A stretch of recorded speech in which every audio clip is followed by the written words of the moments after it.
শুভ সকাল সবাইকে। আশা করি সবাই ভালো আছেন। আজকে আপনাদের সাথে আমার ছোট্ট একটি ব্লগ শেয়ার করব। তো আজকে আমরা কালীগঞ্জ এবং মেহেন্দিগঞ্জের উদ্দেশ্যে রওনা দিলাম। অলরেডি চলে আসছি আমরা ইলিশা ঘাটে। দেখতে পাচ্ছেন ইলিশা ঘাটে স্থানে কত অটো এবং সিএনজি। তো এই হলো আমাদের ইলিশা ঘাট। অলরেডি আমরা চলে আসছি সকাল সকাল ঘুম থেকে ওঠার পরে। আসলে সকাল সকাল যেহেতু চলে আসছে, আমাদের দুজনের কারোই নাস্তা করা হয় নাই। তো ছোটো ভাই বললো, ভাই চলেন আমরা একটু নাস্তা করি।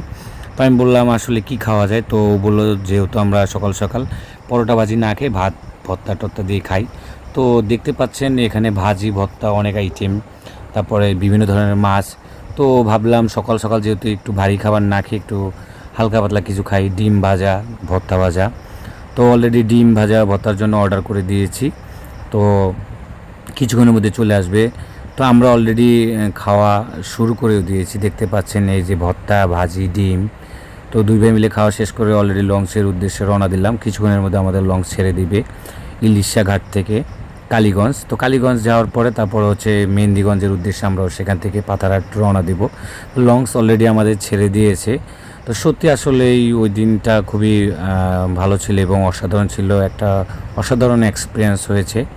তো আসলে লংস জার্নিটা সত্যি অসাধারণ। যারা ভোলা থাকেন তারা বুঝতে পারেন, ভোলা থেকে ঢাকা বিভিন্ন উদ্দেশ্যে রওনা দেয়। তো ধন্যবাদ সবাইকে আমার ছোট্ট ব্লগটি দেখার জন্য।